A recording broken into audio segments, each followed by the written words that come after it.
Solène Niederkorn vous propose FinScale, un éclairage sur l'innovation dans le monde de la finance, de la banque et de l'assurance.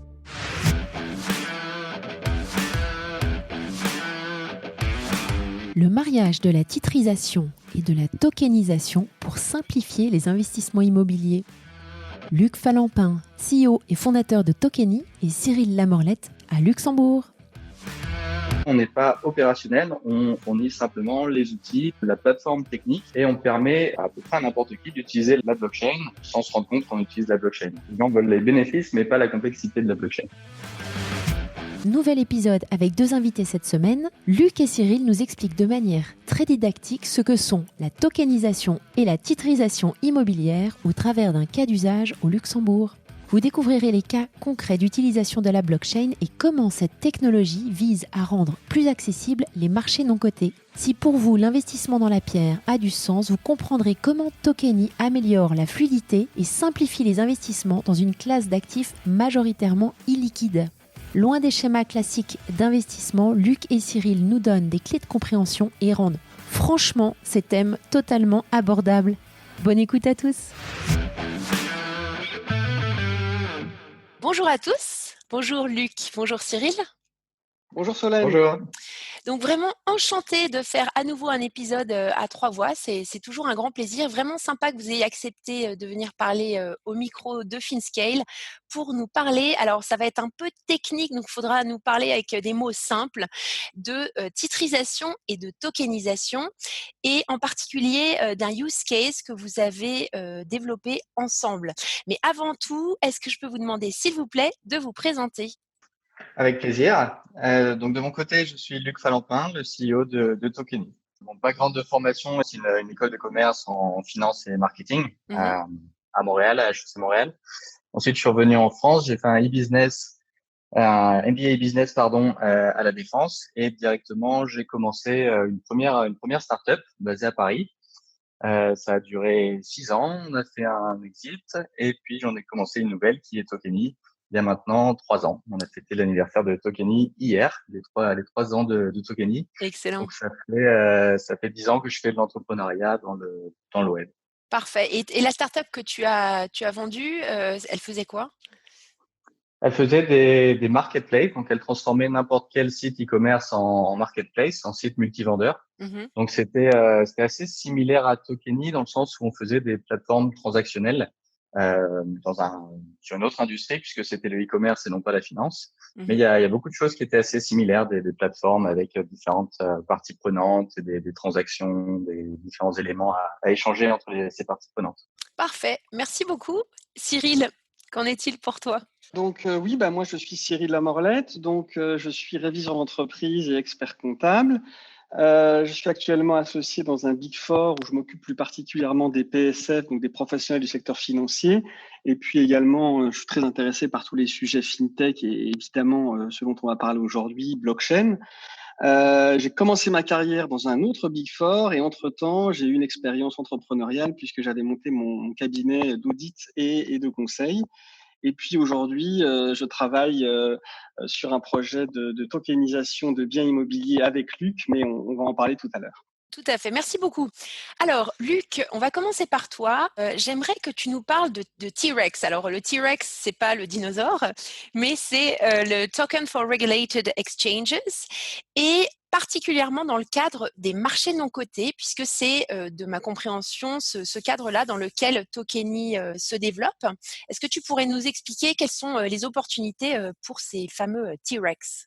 Oui, tout à fait. Donc le T-Rex, en fait, c'est une suite de solutions blockchain qui permettent de représenter des actifs financiers sur la blockchain. Donc principalement des actifs financiers sur les marchés non cotés.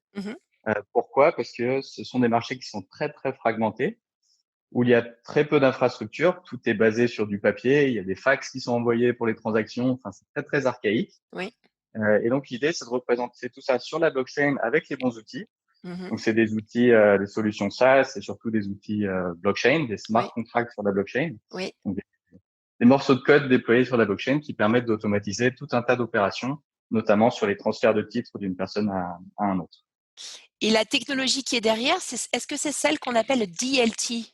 Oui, tout à fait. En fait, le DLT, donc Distributed Ledger Technology, c'est un autre mot pour dire blockchain. Pourquoi? Parce qu'il y a plein de formes différentes de blockchain, donc sans rentrer dans les détails techniques. Oui, Mais c'est un mot un petit peu plus large que de dire blockchain, mais on parle de la même chose. Et nous, dans notre cas, on utilise une blockchain publique et c'est ça qui est intéressant. oui, C'est que du coup, c'est une infrastructure qui est partagée, qui est là déjà, qui est open source. Tout le monde peut y contribuer. Il y a déjà un consensus de transaction entre les différents acteurs. d'accord. Et ce que fait Tokeny, c'est au-dessus de cette blockchain qui est ouverte et qui est très résiliente, puisqu'il y a 9000 nœuds dans le monde, Mhm. on amène du contrôle et de la conformité sur cette blockchain quand on émet des tokens. Donc, cette D'accord. représentation de titres financiers. Et alors, quand tu parles des marchés non cotés, est-ce que tu peux nous dire exactement de quel marché il s'agit? Donc, c'est tout ce qui n'est pas listé publiquement sur une bourse. Mhm.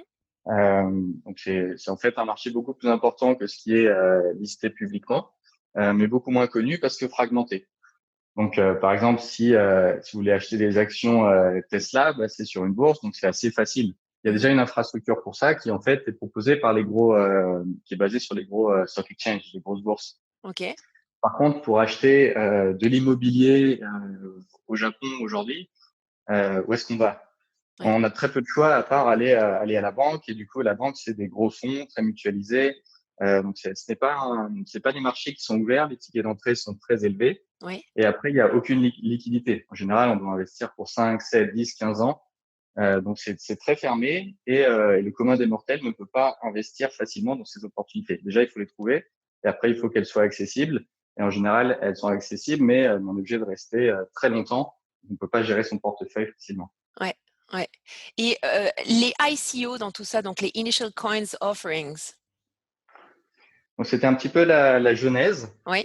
Euh, on a commencé avec les ICO chez Tokeny. On Ok. voulait faire des titres financiers, mais c'était un bon début. D'accord. C'était très intéressant. Pourquoi? Parce que d'un coup, on ne parlait pas de titres financiers et donc ces offerings étaient ouvertes à tout le monde et n'importe qui. Et d'ailleurs, on le voyait, les souscripteurs, il y avait énormément d'Africains, d'Indiens, de gens de personnes d'Asie du Sud-Est, Oui. beaucoup de gens qui n'ont pas accès aux produits financiers d'habitude. Oui. Bon, après, il y a eu pas mal d'histoires, de scams, tout le monde a essayé d'en profiter, donc ça a un petit peu mal tourné. Mais c'était assez intéressant de voir cette démocratisation. Et aussi, et surtout, et ça a été pas mal oublié, c'est que sur une SEO, les conditions de la vente des tokens, donc des titres ou de l'instrument, étaient en fait codées. Donc tout était défini à l'avance, codé dans des smart contracts.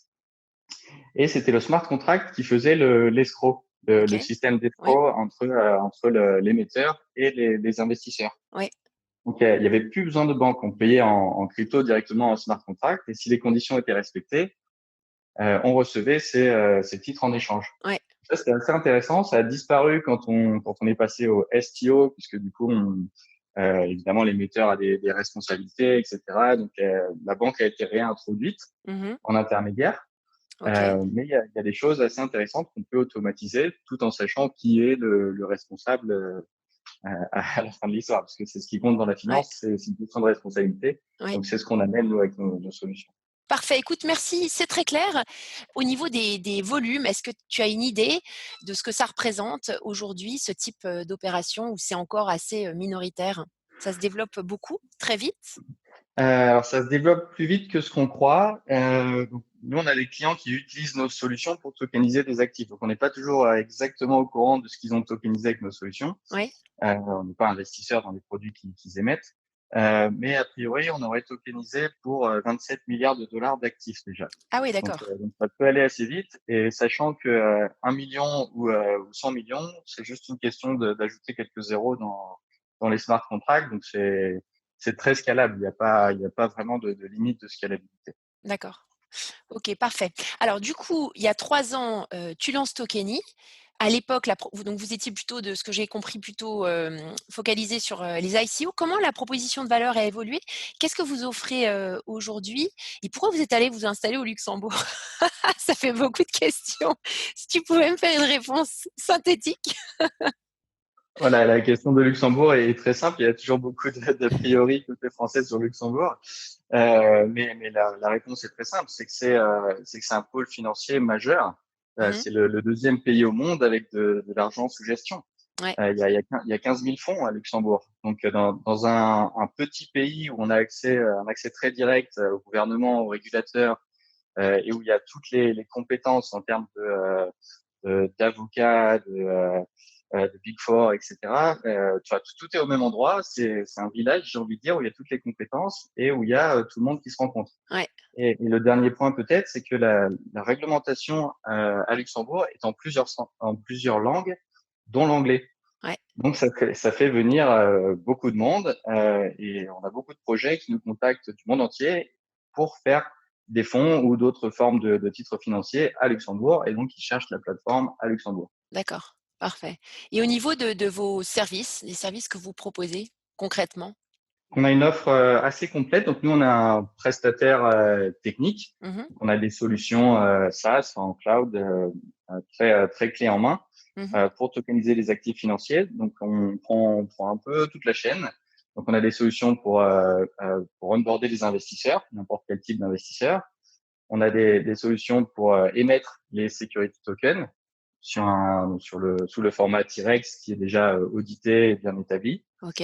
On a des solutions pour gérer tous ces tokens, donc Ouais. faire toutes les actions au jour le jour pour gérer ces investisseurs, son registre en fait d'investisseurs. Mhm. On propose aussi des solutions côté investisseurs en marque blanche, donc aux D'accord. couleurs de l'émetteur de titres, pour que les investisseurs puissent voir leur position, leurs transactions, communiquer avec l'émetteur, ce genre de choses. Ouais. Et de plus en plus, on travaille sur les solutions de marché secondaire D'accord. pour amener de la liquidité. Donc, c'est vraiment très complet. Mais nous, on n'est pas opérationnel. On fournit simplement les outils, la plateforme technique et on permet à peu près à n'importe qui d'utiliser la blockchain sans se rendre compte qu'on utilise la blockchain, en fait. D'accord. Les gens veulent les bénéfices, mais pas la complexité de la blockchain. Ok, parfait. Mais alors, les entités qui font appel à vous, c'est quoi? C'est des sociétés de gestion? Est-ce que tu peux nous dresser un éventail de la typologie de vos clients? Oui, les sociétés de gestion ou n'importe quelle institution financière. Donc, on a des fonds, des asset managers, des investment banks, de plus en plus d'immobilier, donc sous différentes formes. Ça peut être des émetteurs en direct ou ce qu'on appelle des multi-émetteurs Mhm. qui vont émettre en fait plusieurs titres, soit pour leur propre compte, soit pour le compte de leurs clients. D'accord. Et un peu partout dans le monde alors? Un peu partout dans le monde, pas mal en Europe, en Asie et petit à petit aux États-Unis, mais pour une fois, les États-Unis sont en retard. Ah bon? Donc profitons-en. C'est vrai? Pourquoi ils sont en retard?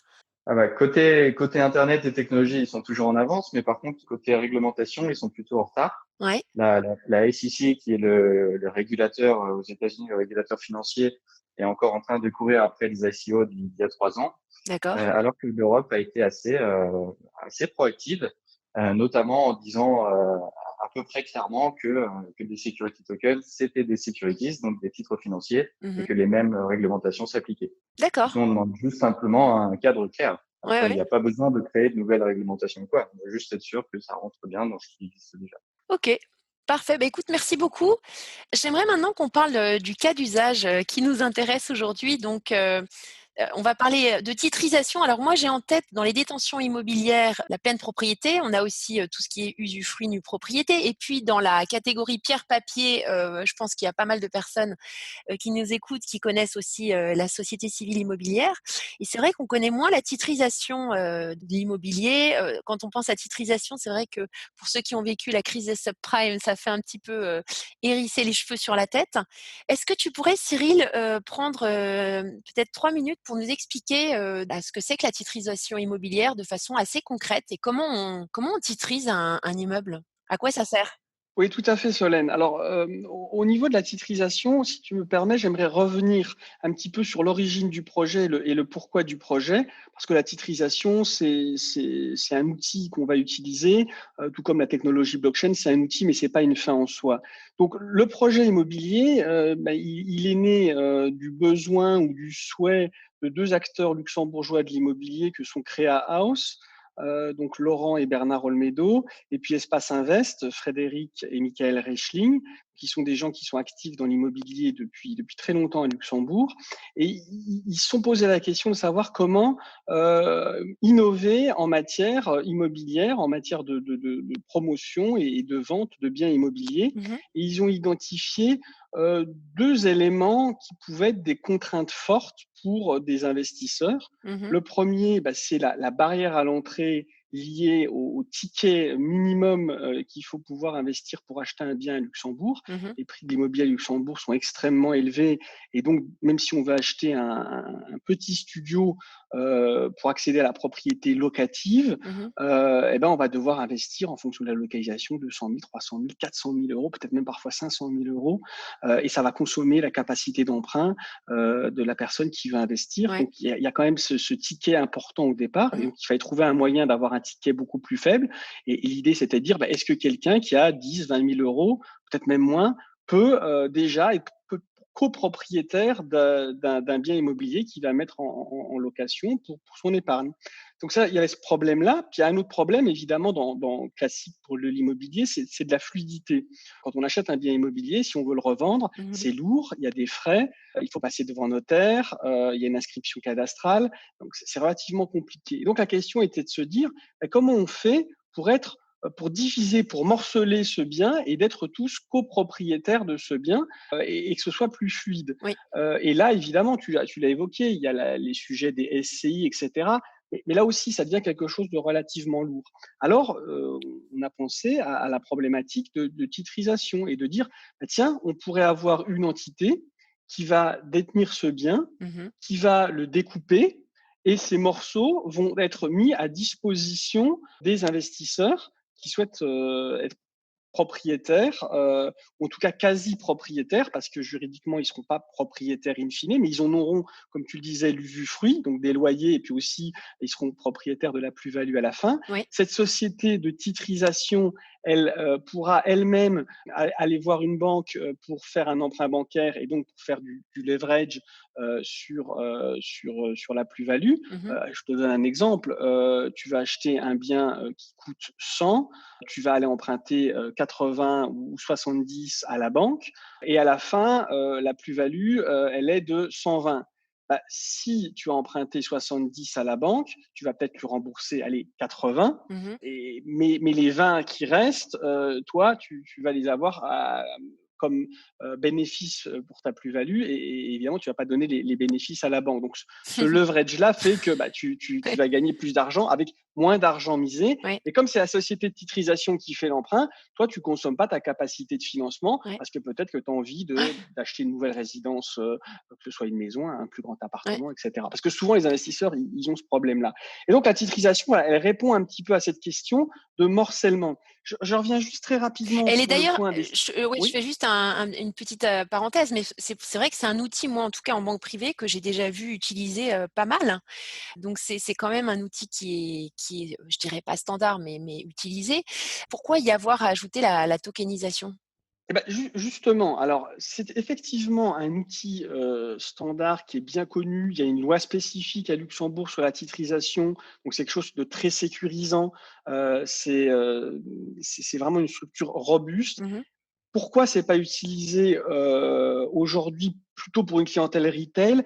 Parce qu'il y a des coûts de fonctionnement qui sont relativement élevés. Mmh. Et ça, la tokenisation, ça va nous permettre évidemment de faire baisser les coûts de fonctionnement opérationnels. Ça va nous permettre de créer des conditions d'échange de ces tokens de manière beaucoup plus facile sans passer par de nombreux intermédiaires. Alors ça, c'est un petit peu, je dirais, l'avenir à court terme, parce que comme disait Luc, le cadre réglementaire, le cadre juridique n'est pas encore complètement figé. Mmh. Et ça, c'est un peu un frein au développement de la tokenisation. C'est pas un frein technologique, c'est vraiment un frein Réglementaire, réglementaire. ouais.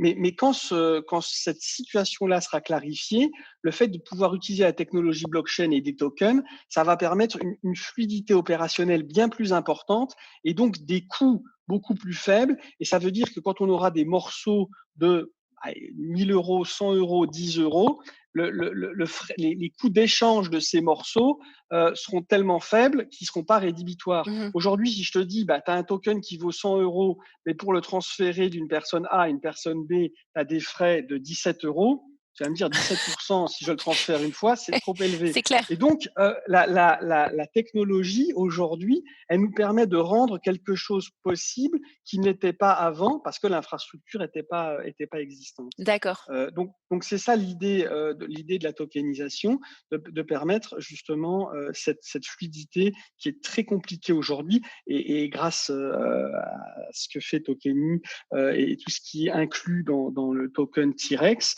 il y a des possibilités aussi d'automatiser Mmh. des aspects administratifs très lourds comme tout ce qui est QIC, Know Your Customer, l'information liée à l'investisseur, typiquement sa nationalité, son lieu de résidence, etc. Tous ces contrôles-là vont pouvoir se faire de manière beaucoup plus automatique. Et Mmh. donc, ces frais, qu'on appelle frais de compliance, là aussi, vont être vraiment diminués. Tout à Donc, fait. pourquoi la tokenisation? Parce elle nous permet justement quelque chose qui n'était pas possible avant. Super. Alors, du coup, vous avez eu cette rencontre avec ces promoteurs luxembourgeois qui avaient envie de développer un produit, je dirais, accessible à un plus grand nombre. Moi, j'avais déjà vu par le passé de la tokenisation de titrisation. Je ne sais pas si c'est vraiment comme ça qu'on le dit.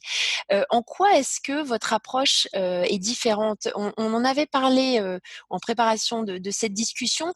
Est-ce que tu peux, Cyril, nous donner un petit peu plus d'éclairage à ce niveau-là et notamment sur le volet réglementaire? Tout à fait.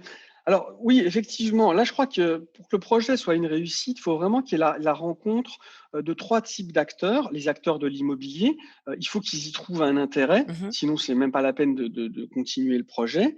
Il y a une dimension technologique et là, évidemment, on travaille avec Tokeny et dans l'équipe du projet, il y a aussi Wesley Deglise, la société Inno qui assure le suivi technologique et le lien avec Tokeny. Ouais. Et puis, il y a la dimension dont je m'occupe plus particulièrement, qui est un peu la dimension financière, réglementaire, la dimension de structuration. Alors, je ne fais pas tout seul, on a aussi des juristes et des fiscalistes qui nous accompagnent. On travaille aussi avec la banque Bill et sa filiale BFCS. Mmh. Donc voilà, donc il y a quand même, c'est une équipe qui doit réunir pas mal de compétences. Donc déjà ça peut paraître une évidence, mais en soi, c'est quelque chose de relativement original et unique d'avoir toutes ces personnes avec des horizons, des contraintes différentes et des compétences différentes qui se mettent ensemble sur le projet pour vraiment le balayer de A à Z et s'assurer que ça va fonctionner. Et puis effectivement, les contraintes réglementaires. Alors là, on parlait tout à l'heure de la protection des investisseurs. C'est clairement ça la problématique qu'on doit gérer, avec d'une part la réglementation prospectus qui détermine quel est le niveau d'information et de protection qu'on doit donner aux investisseurs. Mmh. Il y a aussi ce qu'on connaît bien, la directive et la réglementation MIFID, Oui. donc qui touche tous les instruments financiers. Et donc là, la question est de savoir comment on va déterminer les profils des investisseurs pour s'assurer qu'ils ont bien compris dans quoi ils allaient investir, quels étaient les risques qu'ils prenaient dans le cadre de cet investissement. Donc c'est toujours beaucoup d'informations à donner aux clients. Mmh. Et donc tout ce contexte-là, comme je le disais, on doit le gérer en amont avec nos supports juridiques et fiscalistes. Et puis, on a absolument besoin de notre partenaire bancaire et l'administration centrale, que sont la BIL et BFCS, qui ont vraiment une part importante dans tout ce processus et qui nous imposent des contraintes et des règles qui sont leurs contraintes et leurs règles. Mais quand je dis imposer, bon, c'est un peu un abus de langage parce que ça nous aide vraiment. Ils permettent de nous guider pour nous assurer qu'on va bien respecter toutes les réglementations et même sans doute aller un peu au-delà des réglementations pour aller sur des best practices Ouais. pour être sûr que tout est fait comme on doit le faire pour que ça fonctionne bien. Donc l'originalité, c'est la réunion de tous ces acteurs et le fait d'aller proposer ce produit à une clientèle retail. Le premier projet qu'on est en train de lancer, qui a pris un petit peu de retard à cause de la situation Covid, c'est un projet sur lequel on parle d'une résidence à Bertrange et on aura des tickets qui seront de l'ordre de 10 000 euros. Oui. On pourrait aller beaucoup plus bas. On ne veut pas le faire à ce stade-là parce qu'on veut quand même y aller progressivement. Mais donc voilà, nous, on va proposer des tickets à partir de 10 000 euros. Et donc là, vraiment, on vise une clientèle retail. Et ça, c'est original parce que de ma connaissance, qui existe aujourd'hui, potentiellement à Luxembourg ou en dehors de Luxembourg, on est plutôt sur une clientèle professionnelle. Nous, vraiment, la différence, c'est vraiment d'aller Ouais. vers une clientèle retail et vers une clientèle retail qui est intéressée par l'immobilier. Ouais. C'est pas une clientèle qui se dit ah j'ai vu les ICO, ça marche super bien, je veux un token, etc. Non, c'est des gens qui vont aller voir un projet immobilier et ça c'est super original parce que tu parlais des subprimes et je voulais y revenir. Les subprimes, c'était quoi le problème entre autres, c'était que c'était un panier. Mhm. Il y avait plein de choses dedans, Un panier de quelques crabes. bonnes choses, mais beaucoup de mauvaises choses. Ouais. Et on savait pas trop on savait pas trop dans quoi on investissait. Ouais. Nous, c'est complètement différent. Nous, on investit dans un projet immobilier. Et si c'est des appartements ou si c'est des bureaux ou si c'est du local commercial, Ouais. on est capable de dire, voilà, regardez, c'est cet appartement-là au 3e étage, où vous voyez la grande baie vitrée, c'est celui-là, c'est pas un autre, Ouais, c'est ouais. vraiment Tout à fait. celui-là. Ouais. Et donc, ça aussi, la titrisation nous permet d'individualiser.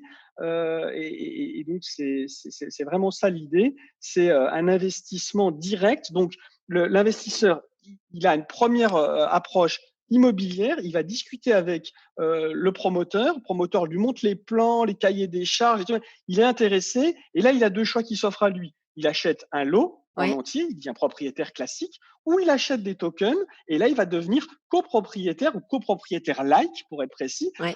d'un bien qu'il a identifié. Et ça, je trouve que même d'un côté un peu émotionnel, c'est sympa de passer devant un immeuble et de se dire, tiens, voilà, je suis en partie propriétaire Ouais. de cet appartement-là. Et Très c'est pas un intéressant. panier général. Voilà, c'est ça l'idée. Ok, parfait. Bah, écoute, en tout cas, c'est très clair. Je vois le temps qui file, donc on arrive malheureusement à la fin de notre discussion. Pour Tokeny, les prochaines étapes en termes de développement, donc il y a ce projet-là qui s'est monté avec Cyril. Est-ce que vous avez d'autres projets dans le pipe que tu pourrais citer, Cyril? Luc, pardon. Oui, on a beaucoup de projets, beaucoup dans l'immobilier, de plus en plus dans l'immobilier, et on aime beaucoup l'approche de Cyril et de ses équipes parce que c'est exactement la direction qu'on veut prendre. On aimerait qu'il y ait beaucoup plus de projets comme ça. Ça prend du temps, il faut construire les écosystèmes locaux, etc. pour que ça démarre. Mhm. Mais donc beaucoup d'immobilier, beaucoup des commodities aussi. On a tokenisé de l'or, du palladium, ça on en a de plus en plus. Oui. Et ce qu'on aimerait faire, c'est amener de plus en plus de liquidités, donc faire des partenariats, avoir différents types de clients qui amènent de l'audience, parce qu'en fait, c'est vraiment ça qui manque aujourd'hui. C'est un peu l'œuf et la poule. Ouais. Il faut avoir de l'audience pour avoir des bons actifs et inversement.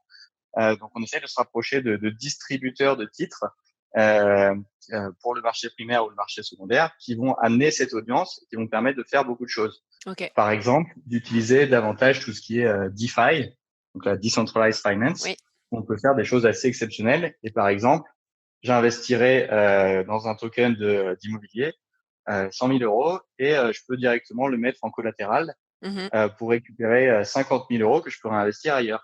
Ouais. Et tout ça via des smart contracts, sans demander l'avis de quiconque, sans passer par une banque ou autre. Ouais. Ouais. Donc, il y a beaucoup de choses qu'on peut faire, beaucoup de choses qui se développent, mais il nous faut des bons actifs et des investisseurs early adopters. Parfait. Écoutez, merci à tous les deux.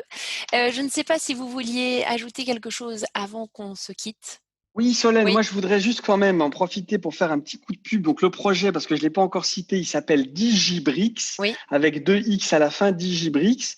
Donc l'idée, c'est d'avoir des investissements immobiliers. Donc le premier, il sera à Bertrange. On va faire un petit peu de communication là dans quelques jours, donc il faut rester à l'écoute. Donc Bertrange, Belleval, Luxembourgville, et ce sera de temps en temps des bureaux, de temps en temps des surfaces commerciales, de temps en temps du résidentiel. Voilà, ça s'appelle Digibricks et merci beaucoup Solène pour m'avoir invité et merci aussi à Luc. Parfait. Est-ce que vous n'auriez pas un livre à nous recommander, comme je le demande à chaque fois à mes invités avant de se dire au revoir?